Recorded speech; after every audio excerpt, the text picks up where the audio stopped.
Hello, today we will be going over a tutorial for inheritance.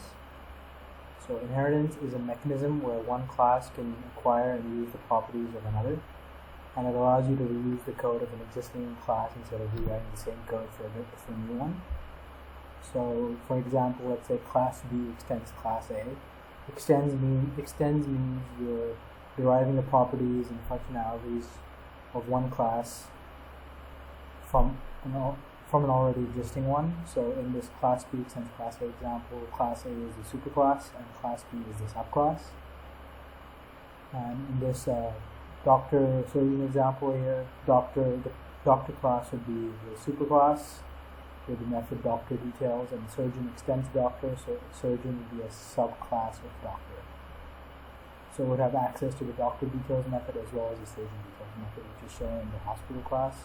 We create a new object, surgeon object here, and you can call both doctor details and surgeon details here. So a subclass has access to all the methods available in the superclass as well as the methods themselves. So the super keyword is quite important when you're thinking about inheritance itself, and it can be used. It's a way to instantiate the superclass itself, and it can be used with variables. So in this example here, we have a vehicle class, and then a car class that extends vehicle, and then a test class. So here the vehicle class is a superclass, and then the car class here is a subclass extending vehicle. They both have fields for indicating their max speed, and then the car class has a display method as well, where it prints out the maximum speed of the superclass here using the super keyword. So the super keyword here will print out the max speed variable of the superclass, which would be this max speed here. So it would print out 120, whereas if it was this, that's max speed, it would print out max speed here would be 180. So super itself is quite similar to this. This is a reference to the current class, whereas you see the word super is a reference to its current class, as shown here. This time max speed would print 180, whereas super to max speed would print 120. It would be the max speed here. The super keyword can also be used with methods. In this class, we have a person class, and then a student class that extends person, which is a subclass of person, and then we have a test class that tests out the student class.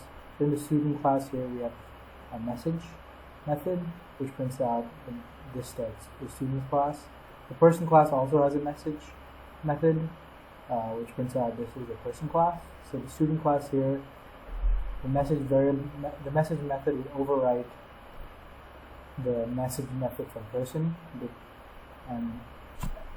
and override the inheritance there. So in display here, we have two method calls. We have a method called a message, which is the same as this.message, it would call a message in student. Then it has super.message, which would super acts as a variable, instantiates variable for the super class, which is person. So it would run this message method, which is so when you call, so in test here we have a student object being created.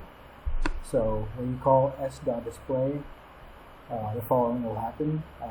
Message will print this is student class, which is this call, and then super.message here will print this is person class. So so there'll be two lines printed from this test method, from this main method in the test class. First line would be this is student class, and then the second line would be this is person class. Super can also be used for constructors. So in this class, it's a follow-up of the previous example. We have a person class, and then the person constructor, and then we have a student class which extends person, so it's a subclass of person, which has a student constructor, and then it calls super. This is a call to the constructor of the superclass, which is here, and then it has its own functionality. So in the test class, we're creating a new student object. So when you create which is this. So when you create a subclass, which student is a person, the first line always has to be a call to the superclasses constructor to instantiate that object and create it before you can create the subclass. So when the student object is created, it will run the student constructor. So it will call the super constructor, which means it will run the person constructor. So then the person constructor will print out person class constructor. Then we'll go back. Then the super constructor call is over. And we'll go to the next line in the student constructor, which is student class, printing out student class constructor. So following will be printed. First line will be person class constructor as the super class constructor is the first call, and then we'll move on to the next line, which is printing out student class constructor here.